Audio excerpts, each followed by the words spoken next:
So what are your plans then for the rest of the week or two here, you guys? So what are we talking about? I don't know. I'm just rambling now.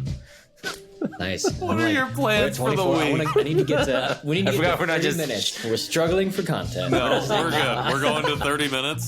All right, so I'm gonna start eating snacks in a second. Oh yeah, we do snacks on the show. You're listening to the Janchi Show, hosted by 3 Korean American adoptees diving headfirst into what it means to be adopted, Korean American, and more. And now, here's your hosts, Nathan, Patrick, and KJ.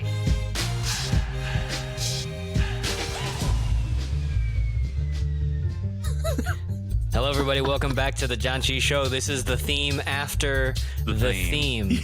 And I'm going to have to add this in, but it's fine. There's like a little intro, outro that's built in with the program that we use to record. My name is KJ. I am one of your hosts. With me are Nathan and Patrick. How are you guys doing? I'm doing great on this theme. Yeah, I know. I've always wanted a theme music while you just do random things. It dies out so quickly. When I'm doing stuff, I'm playing theme music in my head. Like I have clear themes. That's literally my favorite thing of The Emperor's New Groove, when Krunk is like spying around and he's just singing his own theme music, and then the passerby comes by and he just hangs up against the wall. He's like, There's even a Family Guy episode where Peter gets his own theme music. Oh yeah, that's a great one. It's one of his wishes. And then he gets into a fight. Yeah, turns into a whole thing. Great. Yeah, one of my favorite things to do is drive at night or really early in the morning and put on just an instrumental like movie soundtrack, like the Martian soundtrack. So I moved back from San Diego. I left at like 3 a.m. and put on just this really atmospheric, just maybe something like what you're hearing now. Like, yeah, a little bit like this, a little bit like what you're hearing now. This is called dramatic piano. And you just get zoned in when you're driving. Yeah. It's great. That's like the theme. It's the theme for driving. And then you're driving off a cliff. Yeah. Oh, that's if you're listening to a Mark Mothersbaugh a compilation, a score like from The Life Aquatic. He's got some great I just got rid of the songs. drum. Dang it. That's a bummer. KJ and his toys. How are you guys doing? We are. This is the theme. A solo show for today. Oh my gosh. He scores! One day I'll get a real soundboard. It'll be amazing. I like this one. I like the basics. Take it back to the basics. We're 2 minutes in and people don't even know what we're doing. They know what we're doing. Well, technically, it's in the intro. I know you guys gave me crap about this last time, how we keep reiterating what we're doing and that people may be listening or maybe listening for the first time. But, wait, what are we doing? We are doing a podcast. We are 3 Korean adoptee American individuals, cis males, Midwestern grown. I would not call myself Midwestern grown. Yeah, How dare you? Raised in the Midwest. How dare you? I wouldn't even say that. Not even raised. Raised? No, not raised. I don't think of Dallas as Midwest. The Midwest. Southwest for you. Sure. Okay, that's fine. So Southwest, is that okay? Yeah, that's fine. South and Midwest. I'll allow it. I have this argument with Katie all the time about where Louisville is. I call it a part of the Midwest, but she is very adamant it's the South, and most people on Instagram agree with her. So, I mean, I think we got into this on her episode, but just like anything in Kentucky, we did. That's just the South. Yeah, so, as soon as you hit, I guess. Yeah, you're just gonna lose every time. It's Sorry, fine. man. And then I also live next to another Louisville, which is actually called Louisville here. Good. So is it spelled like L-E-W? It's spelled the exact same. No, it's spelled the same. It's just it messes with my pronunciation. So yeah, that would be funny if it was the L-E-W spelling, but it was pronounced Louisville. Louisville. Did we just get canceled by the Louisville people? What are we talking about today?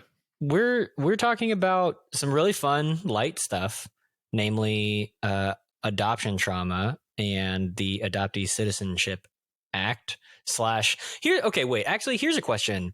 I know that, Patrick, you've been posting about this and talking like it's broadly, maybe generally known as the Adoptee Citizenship Act, ACA. Is that just because like historically that's how it is? Because right now it's like an addendum clause on the Competes Act. Is that accurate? Yeah, so it's an amendment to the Competes Act. Oh yeah, that's what they're called in laws. 2013. So, brief history. In 2013, the House introduced an amendment to another bill called the Citizenship for Lawful Adoptee Act. So, Citizenship for Lawful Adoptees Act. That did not end up passing. And then in 2015, and then every year since, there has been a bill introduced called the Adoptee Citizenship Act. Gotcha. So that's where that name comes from. Okay. So it's the same thing, but this time it's an addendum to kind of a greater thing. Amendment. Yeah, I think it's an amendment. Freaking, yeah, I'm pretty sure it's an amendment. Whatever. Because the original one was the Child Citizenship Act, right? Yeah, 2000. That was the original legislation passed, which granted intercountry adoptees with citizenship. It was originally, I think this is disputed, but originally in my research, it's supposed to include everybody. So not just people who were under the age of 18 when the bill got enacted. However, once the bill was enacted in 2001, a few months later, there were a number of legal challenges trying to claim citizenship under the Child Citizenship Act, and multiple court rulings. The Board of Immigration Appeals sided with essentially the Immigration and Naturalization Service because they put in the date that you had to be born after February 27th, 1983 in order to receive citizenship. So gotcha. That's a little, that might, I don't know. I found that just in all the work that I was doing with Rise, but that's really not important. So I'm probably just cut that. But what I'm hearing you say is it was supposed to include everybody, and then America was like, well, by everybody, what we really mean is... Exactly. Yeah, great. Well, if you go back and look at the testimony, the congressional record, like the senators who introduced this, William Delahunt and Samuel Lamar, I believe is his name, Sam Lamar. Man, your gears are turning so hard. I appreciate this. They both mentioned adoptees who had been deported because of certain crimes because they did not have citizenship yet. And so there's a whole thing like adoptees can still claim citizenship, but they have to go through the entire process of proving their adoption was finalized and then getting a green card, so getting legal permanent resident status, and then waiting a specific amount of time, anywhere from 5 to 10 years, to be able to apply for naturalization to then become an actual full citizen of the United States. So that's the biggest problem is there's so much backlog through that system right now, and there has been. And the fact is, like, it's getting clogged up with tens of thousands of people who shouldn't be there in the first place.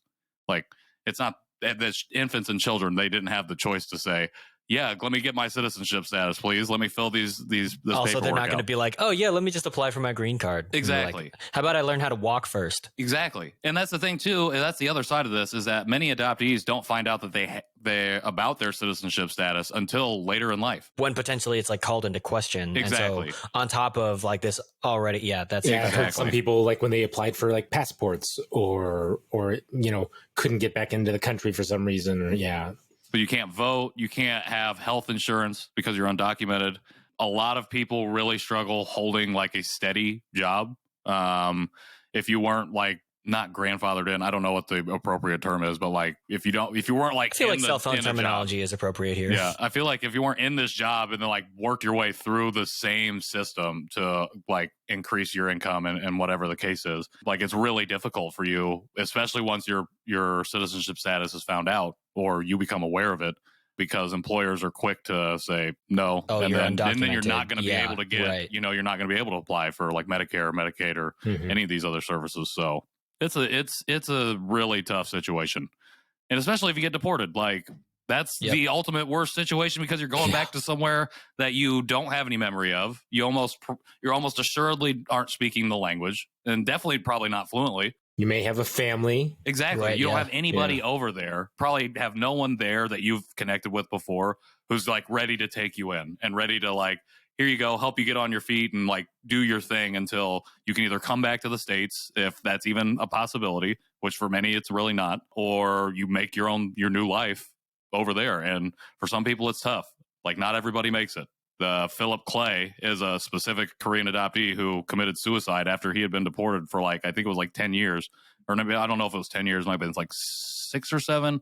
I'll have to look that up. So fact check me, everyone. But yeah, just because he struggled with his mental health, just struggled to exist and didn't have the support over there, couldn't speak the language, couldn't find stability. And that happened. We know that mental health and suicide are 2 things that go hand in hand with adoption, unfortunately. Like something I hate to say, but it's the truth. And I can't even imagine going to a country to try, being deported there and then trying to find a job, find a place to live, find anything. Any type of support. I mean, like even you and I just moved to a place where our parents are, and it's still hard to find support. I'm just like, I mean, like I have my family at least, but like it's hard being an adult and moving within a country where I know the language and I know the culture and I literally have some support, but like trying to grow that is so difficult. I can't even begin to imagine what that would be like.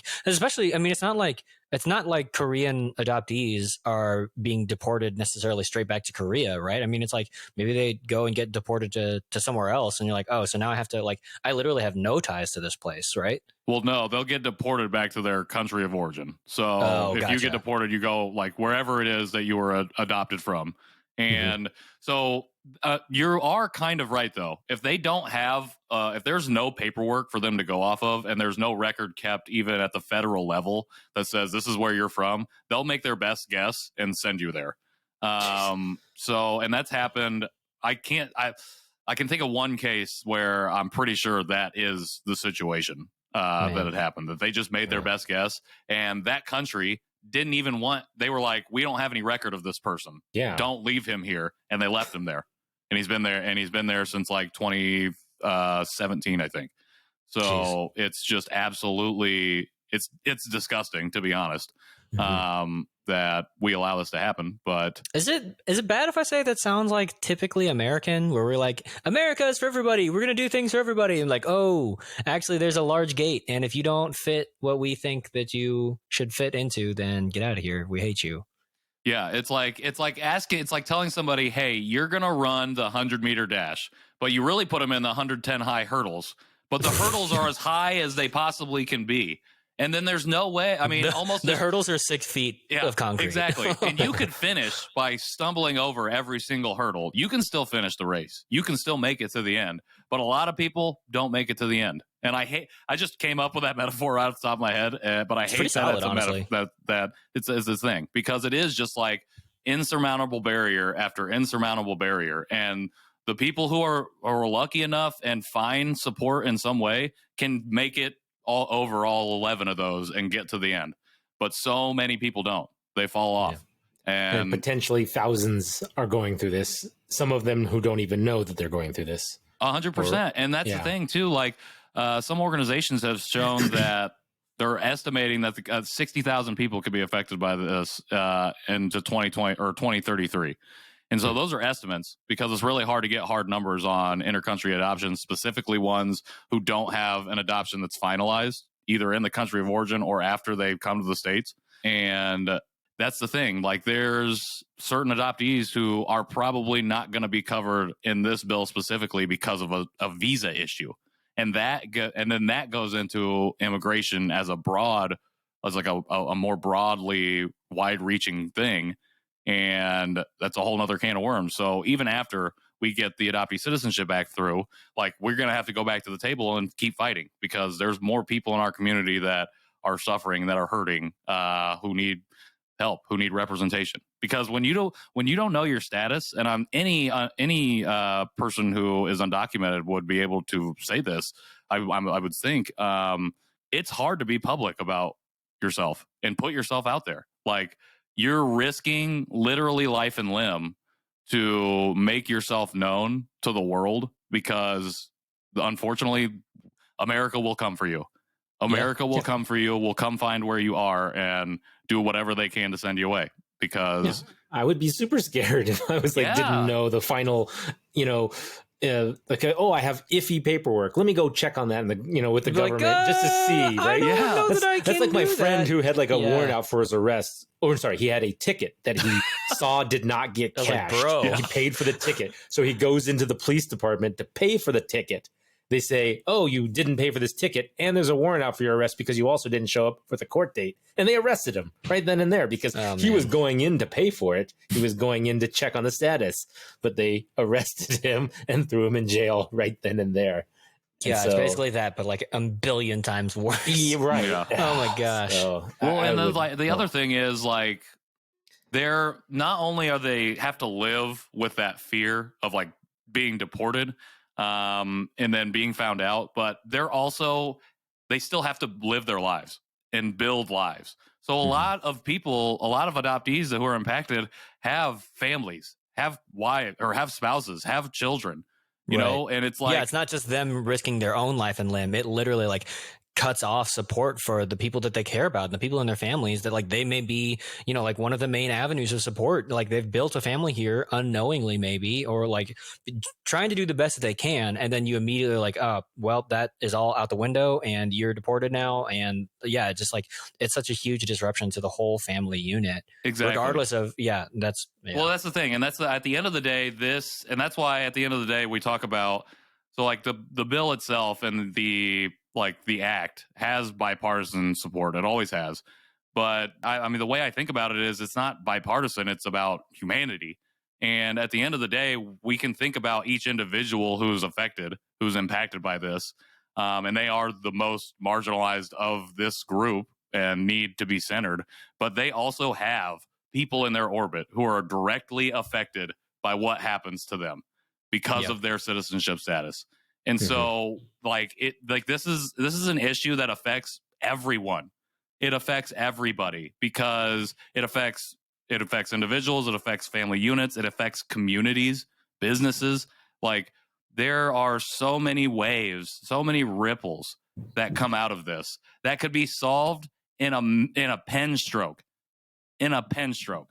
That's the thing. That's why it sucks that this has been attached as an amendment. It's great. It's great to go and see this progress and moving forward. But just to pass it as standalone legislation, like it's a no-brainer. It's a no-brainer. But again, like as any adoptee can tell you, we don't talk about adoptee stuff, like the negative, the traumatic parts of adoption. We don't talk about that in the public discourse. And so people don't know about this issue. People don't know that this is something that's affecting people. And when stuff comes out about it, like it becomes divisive. That's the other thing. This is a divisive concept as well for whatever reason. But at the end of the day, it's simple. It's a simple fix. And I'm using my privilege and I feel very privileged to be able to step into this work and do whatever I can to help. And especially to build on the foundations of people and organizations like NACASEC or like Adoptees for Justice or Adoptee Rights Campaign, Adoptee Rights Law, a lot of adoptee names. Adoptee fill in the blank. Organizations. But because they've been doing this since 2013, since 2014. And like you see progress every year. You can see every iteration of the bill get more support. But at the end of the day, there's not been even one step forward movement like we saw on the 4th when this passed with the Competes Act. So, like, if that's the way we got to go forward, then that's the way we got to do it. But this issue needs to be fixed now. We can't wait longer and longer and have more and more people affected by this issue, more and more people within those people's sphere of influence affected by this issue when we could fix it easily. When we can easily fix it. It's time to do that. Well, that's the thing, too, is like, if it's that 110-meter hurdle and the hurdles are 6 feet of concrete, then like it may be ridiculous for us to assume that we can knock out all of the hurdles on the track, but we can at least get one. And then like after we make one, then we hit the next one, and then we hit the next one, and then we hit the next one. Like it's so frustrating that like, to me, it feels like there is no clean win in politics, and there is no clean win, honestly, as long as you're dealing with humans.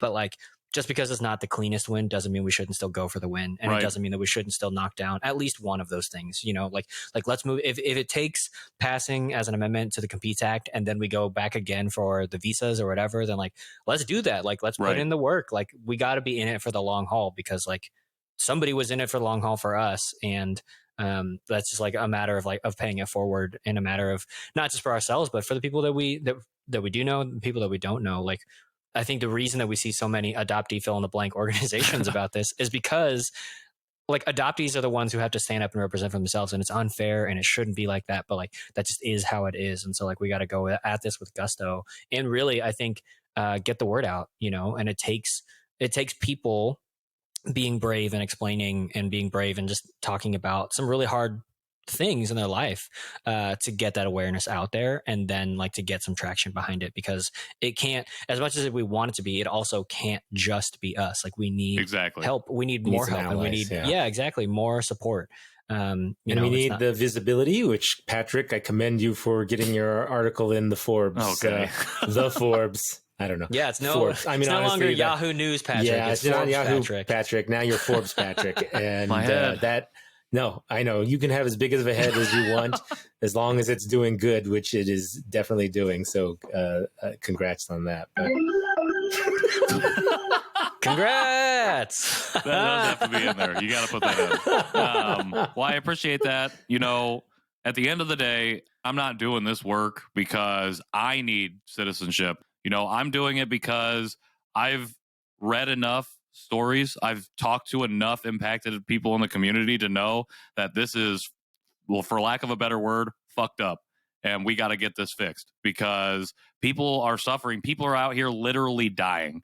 And it's not about my name being associated with any of this. It's about, when are we going to get this bill passed? And when are we going to start getting these people back home? When are we going to start getting them security and stability in their own lives? That's the prize my eyes is set on. When we get this passed and we see the president sign it into law, and then we see people start getting their certificates of citizenship in their hands, and we see some of these deported adoptees, some of our community members coming home. Do you think they would form like a committee once that happens too, to help out with all the potential thousands of people, 50, 60,000 of people that this could affect? I don't know. That's a good question. I think that they would probably, so for deported adoptees, they might do something, because for deported adoptees, you have to go through a couple extra steps to make sure, for them to be like, we can verify you to come back to America now, which is still stupid.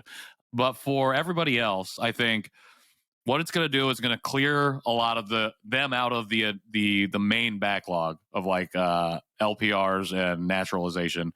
Now, all they'll have to do is apply for their certificate of citizenship. And what they'll need to do with that, and I might be wrong, but I'm pretty sure this is what they'll need. They'll need to prove that their adoption was finalized, whether it be in the U.S. or in their country of origin. And then they'll be able to send that information off, and then they should be able, as long as they can pay for the certificate of citizenship, again, stupid, they'll be able to receive that. So I don't think there'll be any oversight in that regard. I think for deported adoptees, maybe, just because of those extra steps. I think for people who may not have that specific information on hand, like they are going to have to go through adoption agencies and whoever to try and get a hold of that. So not to say when the bill is passed, everyone's out of the woods, or like everybody now has that like in their hands, because they could still come up to you, roll up and say, hey, I don't know, or whatever. And so there's still obviously work to do, but Adoptees for Justice, I know, and Adoptee Rights Campaign both have helped impacted adoptees work towards their citizenship through this method before any of these laws have been passed. And once they do pass, I know that they'll be still helping impacted adoptees obtain that. So there are going to be resources. There is going to be support out there once this bill does pass, and it will pass. That's probably a good idea. I mean, for anybody, like you say, get the paperwork. And luckily, some of the bigger companies that adoption companies out there are still around, but there's probably a handful of the smaller ones that are not, around anymore. And so there's probably some people who don't have any documentation. I don't know if it's a good thing to just in general have your adoption paperwork somewhere. I don't even think I know where mine is, to be honest, actually. So if I was like, in that situation and I was like, oh, I'm in trouble, I need to go find my adoption paperwork, I actually probably would be included in that that group of like, well, now I got to go back to my adoption agency. Now I got to contact them and this and that. So sure. Might be a good idea to get that record sooner than later, before there's like a huge rush too. But Yeah. And I mean, there will be people out there, there will be organizations out there that'll help with that as well. Yeah, I think obviously planning for the best and trying to get out ahead of that in terms of a paperwork situation. That's the other thing too. I mean, it's you think about just all the different ways adoption, like all the different areas of adoption and like the system and the practice of adoption that you have to be like, you don't realize you're going to need that probably in the future at some point, whether it's you're impacted and you need to go to them for paperwork, or you're going on a birth search and you need to go for them for paperwork, or just like connecting you with the appropriate people. Whatever the case is, like it's like you're inextricably linked to the system now. And like you, at some point, I mean, you can get away with never having any more contact with them, but at some point, especially when you start to go on your own journey, if that's something that falls within your path, then you probably will have to reconnect in some way with that system. And that kind of sucks. Yeah. Yep. It's like, I mean, hopefully our parents have good records and things like that as well. But at the same time, it's not always the case. And, I mean, yeah, I can't even imagine. That's the paperwork is definitely. It's tough, but that's what we're out here doing. That's why we're out here fighting, why we're having this conversation, because people need to know about it. And there are wins. There is progress. And like I said, February 4th is historic because this has not happened for this community, part of our community yet. We've never seen it pass out of any chamber, either chamber. And now we sit on the cusp of an even more historic win by getting it passed. And so just, again, like KJ said, amplifying, continuing to share, continuing to spread the word. Like that's the best thing that we can do, is get the word out there about this happening, and gain as much support as possible so we can put pressure on the Senate, on all of our congressional members as they meet to reconcile this Competes Act. Because if they decide, hey, we're going to keep the Adoptee Citizenship Act in the final bill and send it off, we shouldn't really even have to pass it through the Senate. Like we can skip a whole step. That's historic. There is reason for optimism and there is ample reason for hope. So I don't want to say and like talk about all of this issue without saying that there is a lot of hope, especially this year. And I think we are going to see some great things happen, and we can't expect it to just happen. We have to fight for it. But, I feel personally very confident in it. And I feel really confident in the people that are doing the work too in these organizations. So keep your heads up. We're going to get it done. Yeah. Keep pressing, keep fighting. If you haven't, you can go sign the petition, which is linked in the Janchi Show Instagram link in bio business. I mean, that obviously helps. Yeah. Talking to your senators. Thanks. I mean, thanks for doing the work, B, for like extra doing the work of not just originally doing the work, but then like being able to show your receipts and just spitting out all that information. I can tell how passionate you are, because it's not like you have a document open where you're like, oh yeah, these are my talking points or anything like that. Like you have lived and breathed this, and like this is stuff that that I can tell that you care passionately about. And like, while I am more than happy to support, I'm not necessarily one to lead the charge. And so I'm grateful to have people like you in my life who are passionate about things that I also care about, and like who are willing to be out there and lead the charge. So so thanks for helping enlighten me and bringing not just like what we need to do next, but kind of the history of it and how it affects really all of us. We're going to take a quick break, and then when we come back, we're going to talk about another really fun, lighthearted thing: adoption trauma. Nice.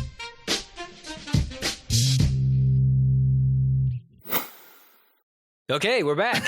I did it. This is the first time. This is the first time where I decided to just do this all in house. It makes it feel like a live show. Sure, it does. I mean, yeah. Live. So yeah. So we're we've been doing the show for over a year, and we have just been thinking about what the show needs to be and how we want to continue to dig into, we talk about digging into our Korean American adoptee identities in all those intersectionalities. And I think just kind of in our off-air conversations, we realized we wanted to be a little bit more brave, wanted to be a little bit more introspective in these solos, where we're not necessarily amplifying a new adoptee's voice, but really digging into our own stories and trying to find some language around our own experiences in a way that maybe it will help somebody else. Because again, just like advocating for social justice issues that do affect all of us is not necessarily everyone's cup of tea. We realize that sharing people's stories or sharing your own story may not be your cup of tea, and yet our stories, for as unique as they are, all have common threads. And one of those common threads is that we were all adopted. And I just... Maybe the most common. Maybe the most common. I don't know. There's probably some more common things that we have, but maybe the most. I have black hair. Yeah. Ooh. Oh, that's a hot take. Interesting. Are you saying you also have a nose?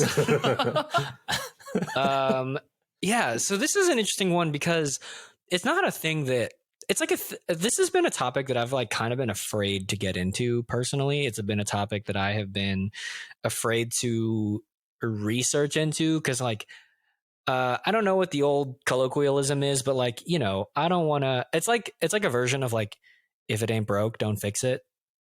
Right. Whereas like, I don't know that I necessarily want to go digging for trauma in my past. Even if it exists, I don't feel like it is strong enough that it's negatively affecting me. And maybe that's just the privilege of naivety. And maybe, oh, wait, is it do you say naivety, naivete, or naivete?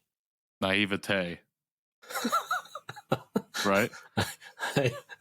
I don't think I've ever used that version of that word. Of naivete? Okay. Yeah. I'm pretty sure that's how you do it. I don't know. Naivety. Yeah. Naivety? I don't know Yeah. about that version. Yeah, I literally just said it. I was naive. Yeah. I was that's what you said? I'm naive, but Yeah. I'm naivety. I don't know. Yeah, I don't know. I feel like not to throw shade on Naivety. anyone who says it like this, but when it comes out of my mouth, if I say naivete, I just feel gross. And then if I truncate it and just say naivete, I'm like, who are you? And so Naive-ish. yeah, Anyway. sure. Anyway, so it might just be me being naive. But yeah, I don't necessarily want to go looking for that, but without doing any further examination, Nathan, have you thought about adoption trauma and whether or not it like really deeply affects you? Just like kind of what's your initial gut reaction to that question? Well, it's funny because I talked a little bit about it last November on my Instagram. But some of the things that it's funny because I, like you said, you don't want to open the door to potentially finding, I guess, more trauma by digging because you don't, I mean, why would you want to go looking for it in that thing? But every once in a while something happens and I think like I connect it. Like, oh, I wonder if this is, because I was adopted or because I am lacking something somewhere or because I had these experiences when I was younger. Over the last few years of being more aware in the adoptee space and my own, adoption and everything, I feel like I am connecting more things now because of that. I'm more aware. I'm more, like, is it out of the fog? And so that I think is one of the things. I mean, is that kind of answer your question? I don't dig for it, but every once in a while I relate it to something that happens and I go, oh, I wonder if this is why I'm like this. Yeah, I mean, I guess so. I don't know. I just wanted to see because, like, yeah, I just like I'm like, oh man, maybe I don't know. I really don't think about the actual like historical event of my adoption and what emotionally would come out of that, from there. So yeah.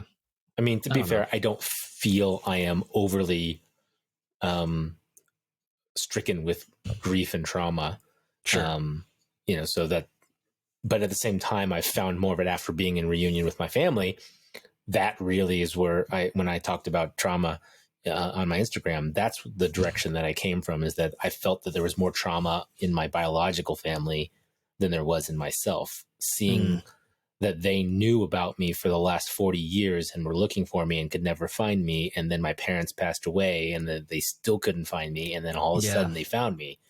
I feel like they had more trauma because it was like, they knew more than I knew at the time. Yeah. And so, and not only that, they, like I said, my oldest sister was very when we first met was very emotional. And I can only assume some of that was based on the fact that she just, felt bad, maybe some guilt, or maybe some, some old feelings were popping back up when I was given away, because she would probably be one of the only ones that really remembered me not coming home after the birthing center. So, Patrick, what about you? So I definitely think that especially these past year and a half, 2 years, I've been unpacking what that means, like trauma in adoption. And specifically for me, the way it's affected me and has been through abandonment and like attachment trauma. So when I first arrived in America and my adoptive family picked me up, I guess I cried a whole bunch, continued to cry. And never really. You still cry. Oh, I still cry. I never really thought about that though, growing up. But like, I was super attached to my parents and my mom in particular. And like, I remember when I was younger, so before I was 10, probably, or maybe a little after 10. Whenever I would be home alone, my parents would be like, "All right, I'll be home at 7." If they weren't home right at 7, I was freaking out. And so I would like stand at the window. I remember standing at the window, and we lived in the country, so there's few cars coming down the road. And I remember just standing there, and every car just being like, and every time it wasn't my parents, freaking out. And like, I don't think I ever actually got over that. I think I just pushed it down inside me. And like at a certain, like in teenager, and when I was a teenager, like I was really more rebellious and wasn't always super great. And I think it was because I felt so attached and needed to be attached to my family. Like I was trying to push away from them because of that. And I did a lot of things that I'm not proud of and whatever. But I think that also, so that was like the abandonment side of it and a little bit of attachment, but like attachment issues have definitely shown up in my relationships, being where I get overly attached immediately. And it's pretty much in every one of the relationships I've been in. And that's been really difficult. And I always thought it was difficult on me, and it was, but I also was, because I was not resolving this, because I was not confronting it, walking with it, working through it, I was also causing a lot of harm to my partners and anybody else and people around me in my orbit at that time, because I didn't know how to healthily be in a relationship in a way that was like productive for both parties, and also was like it wasn't based on the fear of being left alone again. And so for me, like meeting Emily, even before doing all of this, it really helped me, because she was not, it wasn't like immediately like she was all about me being super attached. We worked up to that. And like, granted, she'll tell you, I took like 800 dates before I even made the first move and planted a kiss on her. And 800 dates. Yeah. And she's like, I wonder, 800 dates a summer. I don't know why this guy is not making this move. It's because I was trying to not be so attached, and it was like, and that was, I went too far in the other direction. And so trauma from adoption for me is that's the way it's shown up. And I only have now just started to unpack and understand that over the last couple of years, because we've done this show, because I've met other adoptees who can put names and articulate and give me language to say, oh, that's what that was. I had no idea that's what that was. I've been the same with relationship. I've always been really slow, I guess, and shy, I think. But yet I feel emotionally attached quickly at the beginning, where right. I'm like, for example, I've never dated more than one person at the same time. Wait. You know a lot of people who just date multiple people at the same time? And then they pick the best one. Okay. Yeah. Whoever is advancing the quickest, or whoever calls them the most. You know what I'm saying? Oh my gosh. That's really funny. Wow. Okay. All right. I guess I can see where you're coming from. I do know people like that, but I guess first I was caught off guard. I was like, wait a minute, what? I'm not saying in a relationship. I'm saying dating. Yeah. I get you. So that's really funny. But I mean, I do want to give props to Emily again. I mean, I always take time to shout my wife out, but she really was like the rock for me to work through some of this, because she was there before I started to unpack like my identity and like the trauma associated with adoption. So when it was manifesting in ways that were not great, like she stuck by me and supported me in that, when I had no idea why I was acting this way, and like continuing to do some of the things that I'd done in the past, because I was not dealing with it. I wasn't coming to terms with it. And she has stuck in there, supported me, and helped me to get to the point I'm at now. And I want to say I wouldn't be there without her, but I would definitely not be here as soon as I've been here. Because I don't even know without her if I would have been able to go on this journey. You know, I don't know if I would have taken those steps without her. So shout out Emily. Yay. We love you, Emily. Where's the romantic soundtrack in the back of that one, KJ? Well, I didn't want to like take away from the moment with this joke piano. Oh, that would have been good. It's like, that kind of it's not like good. romantic. No, it's like not. That's when you see the door open behind me and she comes in. And then we just turn and we just kiss. No, that's when you're running down the street and it's raining and you don't have an umbrella, because apparently no one likes, you know how everybody likes a sloppy wet kiss, right? Oh yeah, gotta be. Yeah, of course. Yeah. Anyways, I don't know. I think I attach really quickly emotionally, and it doesn't even matter. Like, not even necessarily in a romantic way, but maybe I'm just too freely giving with my jung. But I just like, so I have Is that what you're calling it? Yeah. I think I've learned to be quiet about that. Sure. In myself, you know. But I'm just like, now we're best friends now. And like I think I also make a joke about how quickly a relationship can progress, because a part of me really like, and I realized this in college, but like it's so hard, like the older you get, you know, it's just harder to make friends. And so I miss like the freedom of just being like, hey, we met on the playground, my name is KJ, my favorite color is blue, let's be best friends now. And then you are like, you just are, you know. And so I miss that. And so I mean I do make jokes like that because I think my heart yearns for that like much simpler time. But also there is a level of me where I'm like, yeah, I mean, we're best friends now. I don't know. Like, I'm always ready to do that. And I realize like I have like a lot of like warring ideas between my head and my heart. And so I think that's why it's like hard for me to express emotions properly, because I'm so worried that if I were to give my heart time to say what it needs to say and like get that all out there, it would not be good. You'd be like, whoever I was saying it to would be like, hey, you should go see someone about that, which, you know, maybe I should, you know, like arguably that's like if that's happening, you probably should go see someone about that.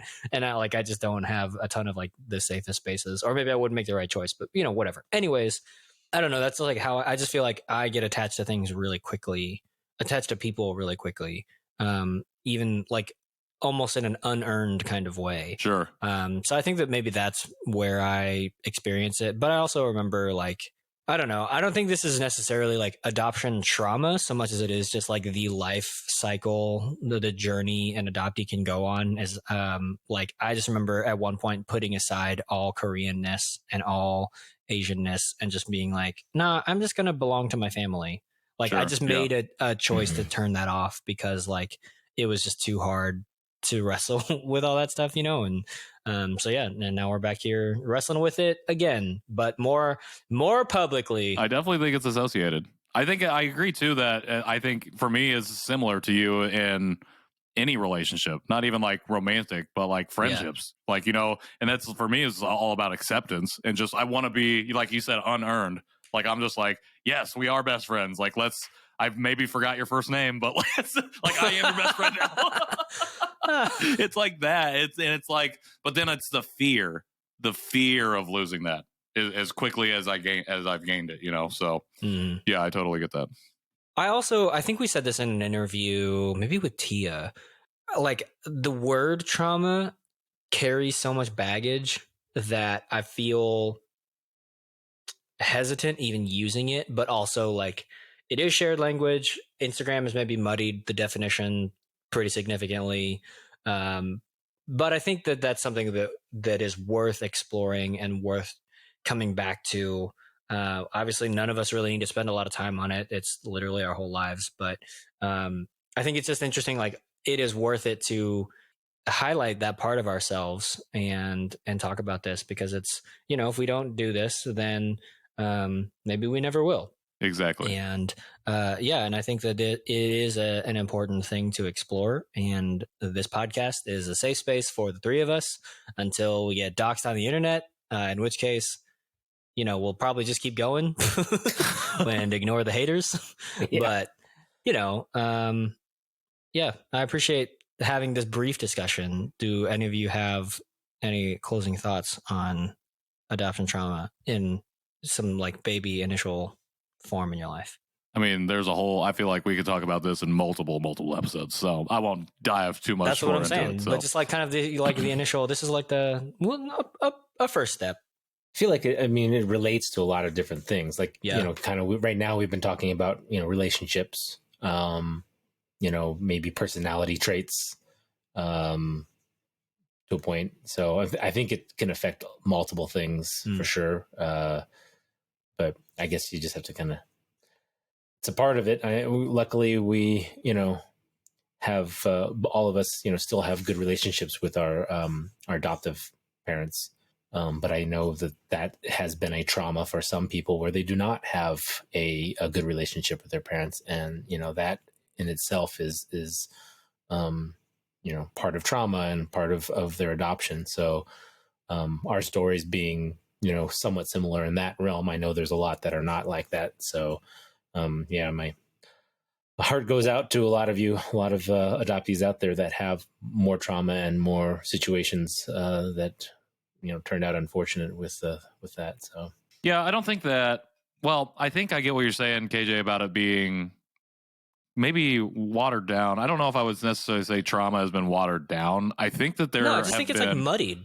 Yeah, I think that's because there's been so many people sharing so many different forms of trauma, I guess. Mm-hmm. And that's what's helped me feel like I am more comfortable to talk about it and embracing the journey of going through it, is because I see so many other people sharing their traumas. And definitely, like you said, Nathan, there are people who I 100% recognize have a lot of different and potentially more significant trauma than I've experienced or have had to deal with so far. But I think at the end of the day, I think probably almost all of us have some form of trauma, some form of harm that we are trying to either come to terms with or and some form of figure out. Han. And some form of Han that we were trying to juxtapose with our zhong.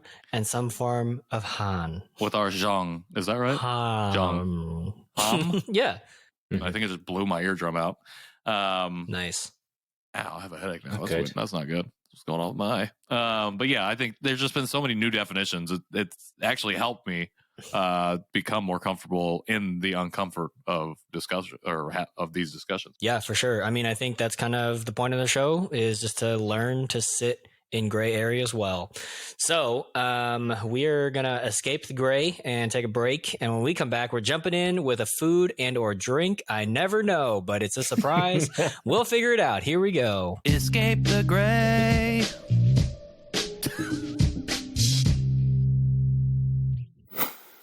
Welcome back to the Janchi Show food or drink portion.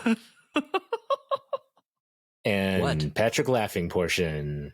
I don't know. I probably laugh every single time. Hooray! Every single time I roll in. Yeah, I think I do. I truly laugh. don't understand what you find so funny about it. Because it's different every time. It's like it's always something different. I love it. That's why I'm laughing, because it's so fun. Well, I am going to keep it different every time just for you, Patrick. How about that? I feel like there's only so many ways, and yet for 77 episodes, you have surprised me. So I'm all expectations are out the window. That's a lot of pressure now for the next 77. Okay, but we are back. We just had our solo show, and now we are going to try a drink, because I've wanted to try this drink because it's been sitting in my refrigerator for a while. And that's thunderous applause. That's the ice, yes. Thunderous applause. We have done a lot of products that have Porroro on it. And this is another one. He is just... he is everywhere. Okay, wait, I hold on. literally... Let me give you your theme music. This might help. Yeah, Okay. I mean, honestly, if you go to H Mart, yes. Porroro, a penguin with a yellow hat, glasses, and friends. He enjoys drinking, eating, and long walks on the beach. I don't know how I'm going to go with I don't know. I just meant for you to just talk normally. Oh my! I had to pause. I had to mute my mic. Laughing so hard. Incredible. Yeah, I like that you switched it when you turned the music on. You switched to your pilot voice. Yeah. Hey everybody, this is your captain speaking. Bro, yellow hat. I don't even remember what you said. I was too busy laughing. Okay. So this is a drink made by Paldo. And it just looks like a little sport drink with a little sport spout here. Although this is a little bit interesting. It says it's a blueberry flavor.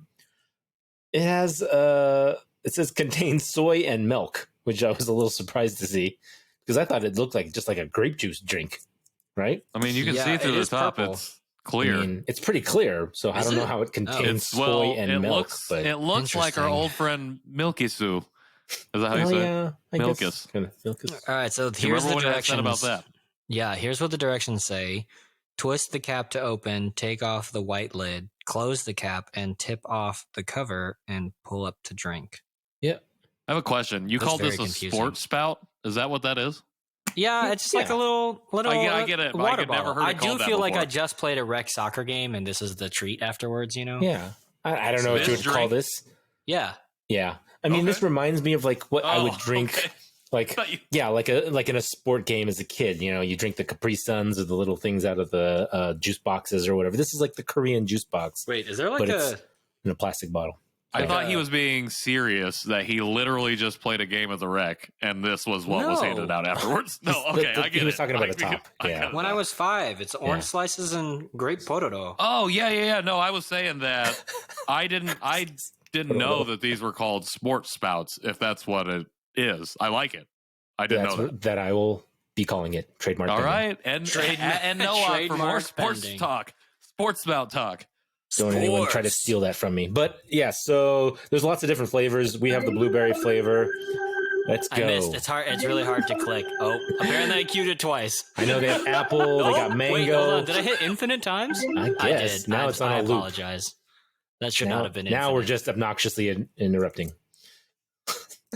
I like it. Sorry, Dad. I'm having fun. I don't know. Take a swig. Tell me what you think. All right, Well, you said yours refrigerated, right? I'm gonna Mine do is. I'm gonna do a warm drink, and then I'm gonna do ice if I think I need ice. Mine has been refrigerated for the last, I feel, 5 months. So Wow. I've been trying to Okay, cool. have this because A, It's- it expires in April, and B, my kids keep asking, can I have it? Can I have it? Can I have it? It smells like grape. I'll say when I It pop the does smell top, like grape. I can smell some grape. Yeah. Well, like I said, there's other flavors: apple, green grape, mango, strawberry. Oh, I feel like I just took like communion and cough syrup. Ugh. Wait, how do you get drink out of here? Pop the What? top a little. Dude, you gotta no. There's a plastic seal. You have Yeah, to did you take I this know I took plastic the seal off? seal off. Yeah, and I then took the seal pop, off. Come pop on. the white, pull the white part out a little. I did pull it out. It's like Do you dripping know how out. to use a water bottle? Yeah. Look at I know, right? Literally, just pour it into a drink. I'm just Pour sucking you on it into a like drink. a I'ma baby's pour you bottle. into a drink. Okay, now you're shaking it in your mouth like Tabasco. That does kind of taste like cough syrup. I actually don't hate it. I don't hate it. It's not as sweet as the Milkus. It looks like a pomegranate. I'm getting a bad smell. Just so you know, it is 0.3% juice, so Nice. this is very healthy. I thought you were going to say alcohol. I was like, tight. You could probably add this to vodka, and it would probably or soju. This would and it probably taste- 100% be good with Yeah, any some clear soju. liquor. Yep, I agree. Ooh, this would be good with soju. Right, a little grape soju with some grape. I got soju in my blueberry fridge, I drink. think. Or did I drink it all? I don't Okay, remember. so let me read the other part that now that we're now mixing it with alcohol. It says it contains vitamin D and a children's health supplement to help benefit growing children. So There's this is that- literally there's a that children's cough syrup. drink. So Yeah. yeah. Is that what you were laughing about earlier? Yeah, just because it's like I bought you guys a children's drink, but I mean, granted, it has Porroro on it. So I could have told you that from the packaging. Yeah, I know, but I was running out of things to buy. So Wait, are you saying that Porroro is for kids? Because I need to rethink my life if it is. I just like penguins. I don't hate it. It's pretty good. I like it. I could drink this probably after a sporting event. Oh yeah, I would have chugged this thing so quick in a sporting event. But your stomach would have hurt after said sporting event chugging. No, It does kind of remind me of Capri Sun with cough syrup. Right? Yeah, it's like the cough syrup tastes. It actually tastes like one of those. It was like one of those grape like mint things, but they're not mints like Lifesavers. They're solid and they're like conclave in kind of. I can't think of what they're called. Conclave, like the Jedi conclave. Oh, a sweet tart. Like a sweet tart. No, like your joystick controller. Like concave. There's no L. Oh, did I say conclave? Yeah. Oh, I meant concave. I was like, like the gathering of people. Yeah. I was like, I meant concave. I know what you meant. It was just a very funny. Oh, you got me. You got me. Amazing. Yeah, I don't hate it. I mean, I wish it had more juice in it. You wish it had more juice. Yeah, and less other artificial flavoring. How much more juice would you want? What would your perfect ratio be? Well, I feel like the standard Flip-flopped. American one's like 10%. So, Oh, I thought you were going to say 100%. I want mine to be You're 95%. not wrong. so Yeah. if it was 100%, then I allow my kids to drink it. 0.3%. I don't know. Now we're just drinking Kool-Aid at this point. That's true. That's It's just true. sugar water. But hey, like I said, I don't hate it. KJ's face is not. I know. seemingly I'm going to enjoying give KJ the first rating here because he seems to be less enthusiastic. Well, okay, so here's the deal. And this is by no fault of the drink. Either the ice or the glass smells like rotten eggs. Ooh. So Okay. that's kind of hard. Understandable. But like the warm drink was fine. It did not smell once I poured it in. Must be the ice. Smell. So yeah. When's the I last don't know. time you changed your ice maker machine out? I didn't know that was a thing that I could do. So this is the first time I've ever like lived as an adult with an ice maker. So there you go. Anyways, you can tell me how to be an adult later at KJ Realkey, wherever I want to be found on the internet. Anyways, I think the drink itself is pretty good, but the further away I get from drinking it, the more I get that like cough syrupy aftertaste. So I don't love that. Overall, I would give it a 4. That seems fine. And I bet kids would love it. So yeah, 4. 4 for me, 5 for the kids. Okay. Patrick. Mm-hmm. I'm going to give it a 3.5, actually. I don't hate it. I could drink it, but there's just something about it that I don't know. I can't place my finger on. And I just really hope that at some point I can figure out what it is and maybe I can bump it back up. Nathan said there was a bunch of other flavors. So maybe if I tried another flavor, I would have a better rating. But for right now, I'm going to go with 3.5. Wow. There you go. That's what you get for giving it a sad rating. You're like, Yeah, I oh, know. that's not as good as we hoped. All right. Oh, well, I went with the theme that came on. You Yeah, shifted no. my mood. After you said 3.5, and I was like, Oh, okay. So I played Yeah. I played it right. yeah. I would probably give it a 4 as well. I would probably give it a 5 with soju. And Ooh. Oh, that's a good point.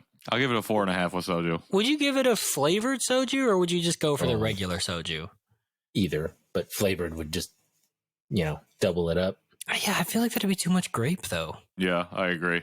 I think a regular soju would help flatten out the other taste that I'm tasting that's making it a 3.5. Or maybe it think- would or increase balance the it other out. taste that you're tasting. Ooh, that is true. It could make it a 2 So, because I go by 1.5 increments apparently. So, all right. all right. But, yeah, Well, that was our review of Porroro's blueberry flavored drink. Aldo. Blueberry Alto. flavored. Yeah. Yeah. We've been says talking blueberry about grape flavor. the whole time. Yeah, 'cause Not it's one grape of us said flavored. Blueberry. It could be both. I would say this is on the border of blueberry It or could be grape. both. No. No, In what world could it Blueberry, be both? it grape, tastes only like grape. purple fruit, whatever. It's all artificial. Wow. It longs to be something other than what it is. Wow. All right. I'm getting silly with the soundboard, which means it's probably time to wrap up. Nathan, where can people find us? You can find us at the Janchi Show at justlikemedia.com. You can find us at Janchi Show everywhere else.com. Janchi Show on Spotify, Apple, wherever you get your podcast. Everywhere you get your podcast. I always hate that. Everyone always says it like that. It's like, you can be found wherever you get your podcast. I was like, thank you. I figured as much. It's true. It is true. But well, some people are only on certain places. We're not out here promoting the iHeartRadio app or the Janchi Show app. We're just you don't want to list 50 places. I get it. It's just that cliche saying. So just enjoy. And I'm Ed Nowak on Instagram. I'm at Patrick in the World on Instagram. And I am at KJ Relke, sporting a new profile photo on most places on the internet. You can go to janchishow.com/support to find out how you can support the show. We'd love it if you dropped a rating or review.